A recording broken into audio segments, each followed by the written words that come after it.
advokasi dalam promosi kesehatan. A. Pengantar.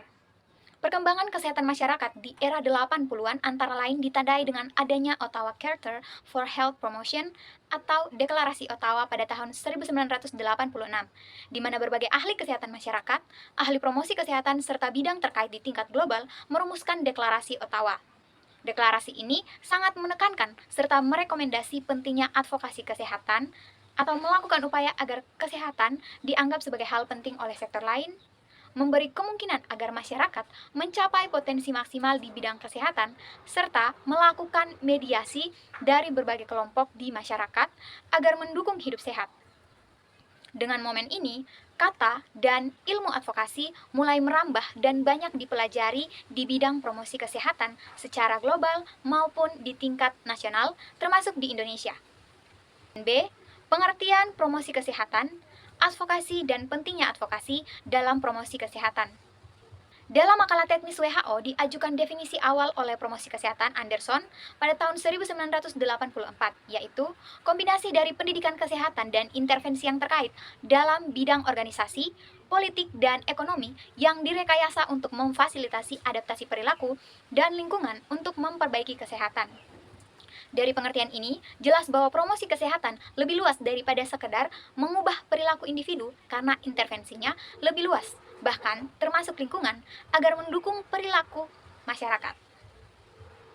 WHO pada tahun 1989 dikutip dalam UNFPA, advokasi merupakan kombinasi kegiatan individu dan sosial yang dirancang untuk memperoleh komitmen politis, dukungan kebijakan, penerimaan sosial, dan sistem yang mendukung tujuan atau program kesehatan tertentu.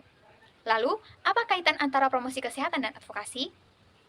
Bila diyakini bahwa lingkungan fisik, ekonomi, dan sosial menentukan akses alternatif pilihan yang berpengaruh atas kesehatan mereka, serta lingkungan tersebut diciptakan oleh keputusan-keputusan yang dibuat oleh individu, organisasi, maupun pemerintah, maka ini berarti bahwa mereka yang peduli atas kesehatan, baik itu individu maupun masyarakat, perlu terlibat atau mempengaruhi pembuatan keputusan tersebut. Nah, kenapa advokasi penting dalam promosi kesehatan? Dalam mencapai tujuan kesehatan masyarakat, ditemukan berbagai hambatan, seperti yang dikemukakan oleh Chapman dan Lupton pada tahun 1994. Yang pertama yaitu adanya ide politik yang mementingkan luaran ekonomi dengan mengenyampingkan kesehatan dan kualitas hidup manusia. Yang kedua, hambatan dari politisi dan birokrasi atau tidak adanya peraturan dan perundang-undangan yang mendukung promosi kesehatan dan ketiadaan partisipasi masyarakat dalam perencanaan program kesehatan. Yang ketiga, gencarnya pemasaran produk yang tidak aman dan tidak sehat bagi masyarakat, terutama dengan adanya pengaruh perusahaan multinasional dengan kekuatan besar. Yang keempat, adanya nilai budaya yang berpengaruh atas nilai, sikap, dan perilaku individu atas masalah kesehatan masyarakat. Jelas bahwa hambatan di atas hanya dapat diatasi dengan cara terlibat dalam pembuatan keputusan dalam organisasi maupun pemerintah, dalam menetapkan tujuan maupun membuat kebijakan, serta melaksanakan kebijakan dari program. Hal ini hanya dapat dicapai kalau advokator memahami proses dan mekanisme yang digunakan untuk mempengaruhi pembuatan kebijakan publik serta berbagai organisasi terkait di berbagai sektor. C. Unsur dasar advokasi. Sarma menyebutkan ada 8 unsur dasar advokasi, yaitu yang pertama, penetapan tujuan. Agar upaya advokasi dapat berhasil, tujuan advokasi perlu dibuat lebih spesifik. Yang kedua, pemanfaatan data dan riset untuk advokasi. Adanya data dan riset pendukung sangat penting agar keputusan dibuat berdasarkan informasi yang tepat dan benar. Yang ketiga, identifikasi halayak sasaran advokasi. Bila isu dan tujuan telah disusun, upaya advokasi harus ditujukan bagi kelompok yang dapat membuat keputusan dan idealnya ditujukan bagi orang yang berpengaruh dalam pembuatan keputusan. Yang keempat, pengembangan dan penyampaian pesan advokasi. Halayak sasaran beda reaksi atas pesan yang berbeda. Jadi, penting diketahui pesan apa yang perlu agar halayak sasaran yang dituju dapat membuat keputusan yang mewakili kepentingan dari advokator. Yang kelima, membangun koalisi. Sering sekali kekuatan sebuah advokasi dipengaruhi oleh jumlah orang atau organisasi yang mendukung advokasi tersebut. Yang keenam, membuat presentasi yang persuasif. Kesempatan untuk mempengaruhi halayak sasaran kunci sering sekali terbatas waktunya.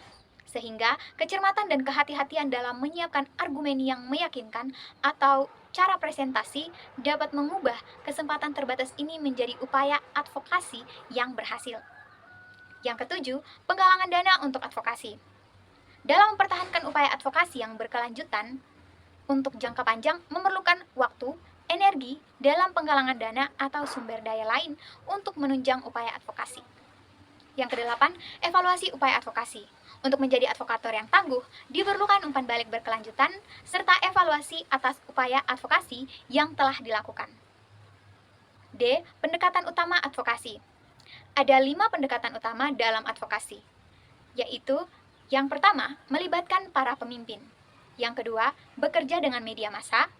Yang ketiga, membangun kemitraan atau koalisi. Yang keempat, memobilisasi massa. Dan yang kelima, membangun kapasitas. E. Mekanisme dan metode advokasi. Dari berbagai pengalaman nasional maupun global, dapat diidentifikasi berbagai mekanisme dan metode yang digunakan oleh advokator masalah kesehatan. Nah, teknik persuasif yang sering digunakan dalam advokasi antara lain, yang pertama, lobby, yaitu merupakan proses untuk mencapai tujuan kebijakan publik melalui penerapan tekanan politik terpilih.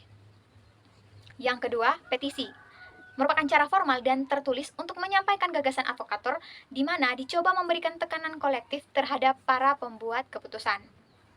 Biasanya, dalam petisi sudah jelas tertulis, yaitu pernyataan pendek dan jelas tentang apa isunya dan tindakan apa yang diharapkan untuk itu.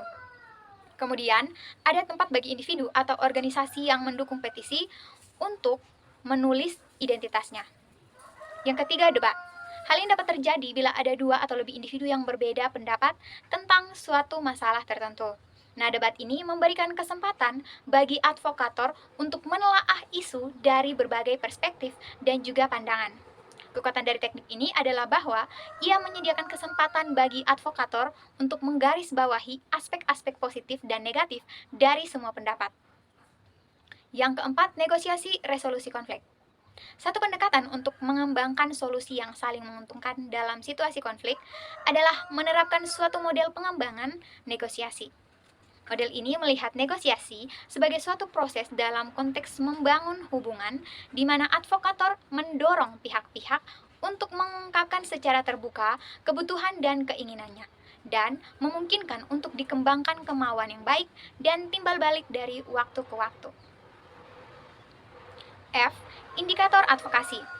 Bila sasaran advokasi adalah anggota legislatif atau pembuat kebijakan kesehatan, maka indikator yang paling mudah dinilai dari hasil akhir advokasi adalah adanya peraturan, ketentuan atau kebijakan yang mendukung isu yang diadvokasi, adanya perencanaan program ke arah isu yang diadvokasi, serta dukungan pendanaan atau persetujuan alokasi anggaran yang diberikan oleh legislatif.